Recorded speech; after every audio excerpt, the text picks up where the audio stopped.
They gathered to hear the Queen's speech, but she wasn't there to give it. On many minds, will she ever do so again?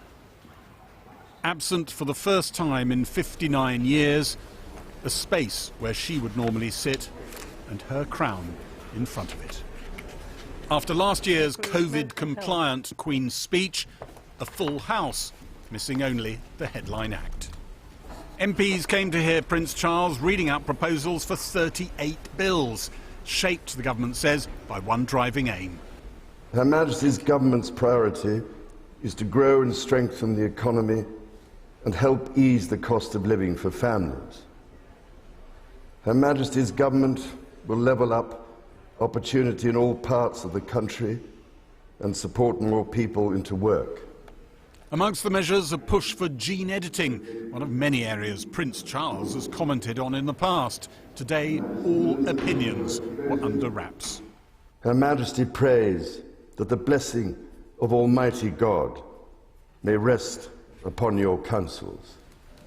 Two party leaders, both careers potentially hanging on police investigations, returned to the Commons. The microphones picked up Boris Johnson quipping at Keir Starmer's current discomfort. In the Queen's speech debate, the Prime Minister warned voters concerned about spiralling bills that long-term investment in the economy would be better for the population than quick-fix handouts. However great our compassion and ingenuity, we cannot simply spend our way out of this problem. We need to grow out of this problem by creating hundreds of thousands of new high-wage, high-skill jobs across the country. But the Prime Minister also hinted at more support to come for struggling families. And we will continue to use all our ingenuity and compassion for as long as it takes. And my right honourable friend, the Chancellor, and I will be saying more about this in the days to come. Treasury sources said that didn't mean the emergency budget that opposition parties have been demanding. This government's failure to grow the economy over a decade, combined with its inertia in the face of spiralling bills, means that we are staring down the barrel of something we haven't seen in decades, a stagflation crisis. The government is saying in this Queen's speech you can see the shape of a growth strategy, and deregulation, taking advantage of the benefits of Brexit, is at the heart of it. Can you see it? So, I can see elements of it. I still don't, for my money, I don't know what this government really thinks about the economy and its worldview. You know, if you think of governments of the past, you know, the Thatcher government, they had a very clear view of the world, of the economy and what they wanted to do. I don't think people really know what they think or how they view the world, and I think that also has led to some of the elements where we've seen them jumping headline to headline, issue to issue. The bill, at one point expected to rewrite the Northern Ireland Protocol, was not included in the Queen's speech, but the EU is expecting government action as soon as next week, which in their eyes could rip up the Brexit agreement Boris Johnson signed. The EU Brexit negotiator, Vice President Maroš Šefčovič, warned in a statement, the protocol is an international agreement. Its renegotiation is not an option. The European Union is united in this position. I do not feel that that would be the right move for the government. That I think the government needs to consider not just some immediate issues, but also the wider sense of what such a move would say about the United Kingdom and its willingness to abide by treaties which it has signed. People will be baffled. They were told at one point there was going to be a bill doing this in the Queen's speech. It's not there, but there is an article in today's newspapers that's been leaked from government saying it's just around the corner. What's going on? Well, let's see what the government has to say. Do you know? They must have given you a bit of a hint. Well, I'm not clear at this stage what the government is going to do in terms of potential legislation. I haven't seen any draft legislation. Ceremonial furniture poked out of the limos. No carriages for this scaled-back state opening of Parliament. The plans for new laws are plentiful, but recent history reminds us events can ambush and overshadow them. Well, joining me now is Gary, our political editor. Gary, what more have you got to add? A lot of Tory MPs tonight in the Garden Downing Street reception, awful lot of them actually. A reminder of the Prime Minister's position is not exactly built on rock-solid foundations at the moment. And quite interestingly, this afternoon, quite a few Tory MPs were saying they were slightly baffled by the framing of the Prime Minister's introduction to this Queen's speech, talking about how the government isn't here to necessarily help you through the cost of living crisis. Actually, it's long-term stuff that they need to do, not the short-term sort of cash in your pocket to help you through it immediately. Some of them not ill at ease with that. They just think, well, why didn't you roll the pitch for that a bit earlier? Come up with it a bit earlier. What happened in the spring statement? Some of them raising questions like that. But I think you come away from today with the strong sense that what's going to dominate the near political future is the issue over the protocol. There was what I'm told from a source in Dublin was a difficult conversation with the Taoiseach on the phone today with number 10 and the Prime Minister. And I think it's not clear whether the government is actually going to announce legislation as such or what its intentions are, but there is a drumbeat going on. The government is clearly moving towards some sort of announcement, possibly in the realms of withdrawing the checks that are done on goods going into Northern Ireland from Britain. In the eyes of the EU, it looks like what they'll be announcing is something which rips up the protocol. And we need to look carefully in the coming days at just how the EU reacts to that. Will they retaliate straight away? How will they calibrate what's going on? Will they think it's just actually still announcing intentions, sabre rattling? And another one to keep your eye on, how will Washington react to that? Gary, very good questions. Well, joining me now is the Work and Pensions Minister, Chloe Smith. I'll come back to the protocol in a minute, but first of all, cost of living. Pensioners and children going hungry. How long are they going to have to wait for more help? I think that's the wrong characterisation. What you see from this government is £22 billion going into a package, for example, into the Household Support Fund, which specifically looks to be helping pensioners and families with children and many more besides. Do you not believe people are going hungry in this country?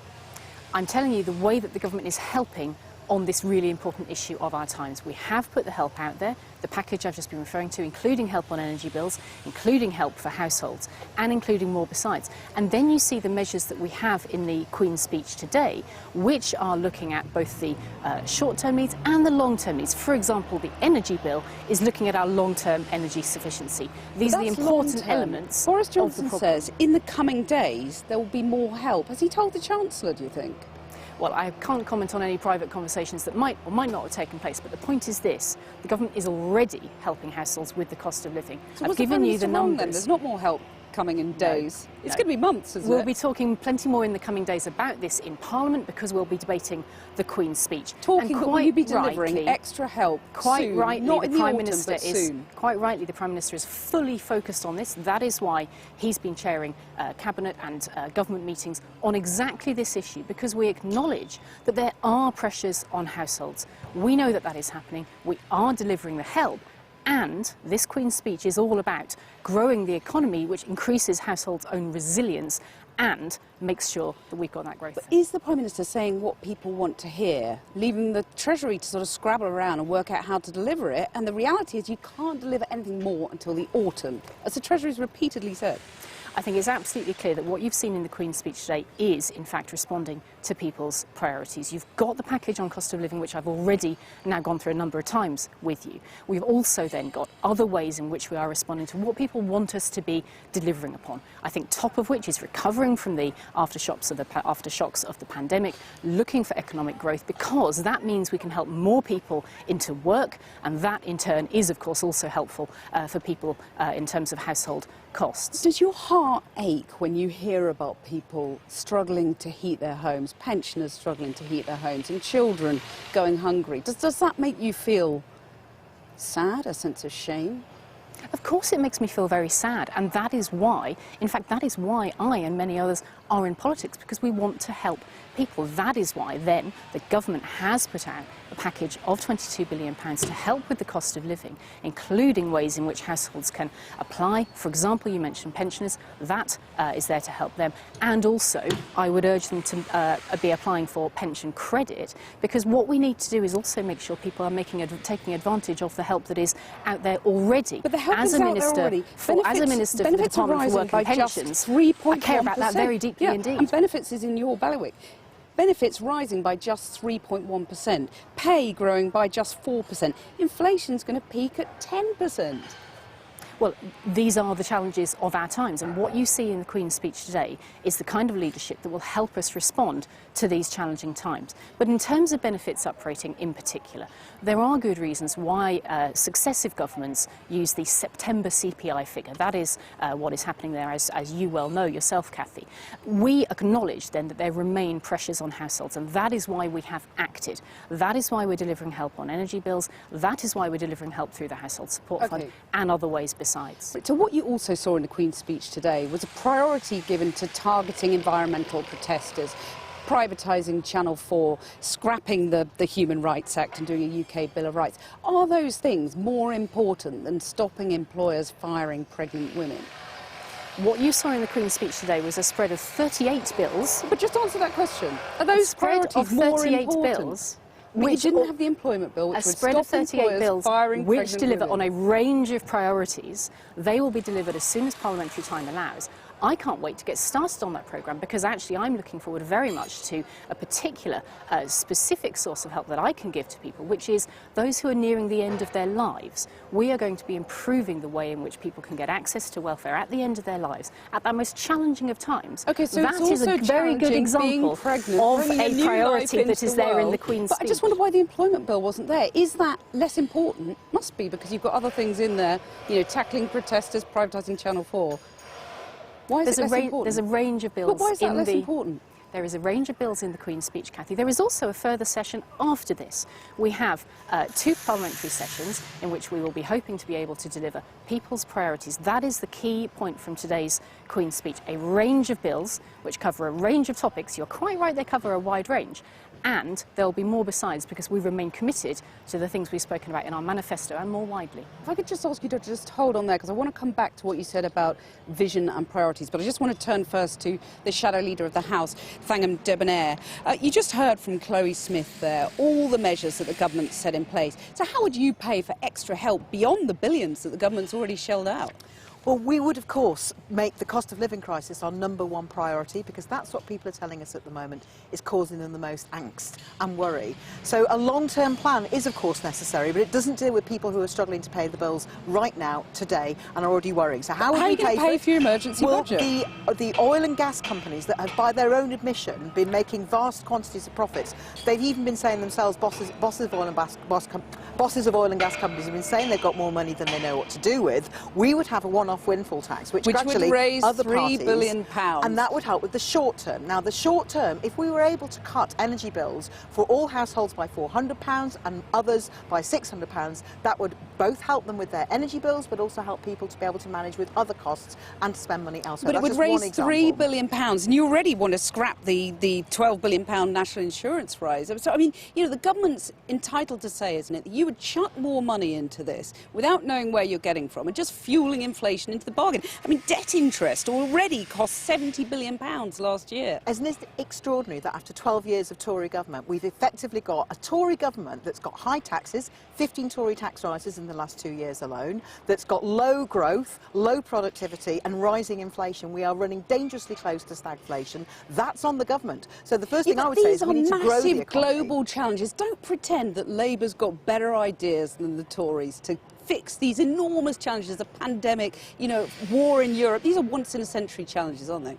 Well, the climate change challenge is upon us all, and I would say that the government's got nothing to offer virtually without a mention of, there's just a bare mention of COP26ness. Now, if we tackle the climate change challenge by investing in, say, insulating homes, that would help bring down the cost of fuel bills for households, reduce our dependency on foreign gas and oil, and tackle the climate challenge. Now, the government, by contrast, has dropped its nature bill, doesn't seem to have realised that people have to pay very high costs for fuel bills if they live in homes that are poorly insulated. OK, well, you mentioned a whole other challenge, you know, didn't address the 2 other previous challenges I mentioned, but doesn't this highlight the fact that in the past you had Thatcher, who took on the unions, unleashed a wave of privatisations? You had Blair, who introduced a national minimum wage for the very first time, who gave the Bank of England independence. Can you name one of Keir Starmer's policies that is of a similarly radical nature? Investing £28 billion per year in the sorts of measures that we need that would provide those high-skilled, high-paying jobs, but also tackle the climate emergency. And you think people will be talking about that in generations to come? If they want to bring down their fuel bills, if they want to stop us having a rising seas, rising temperatures with all the associated damaging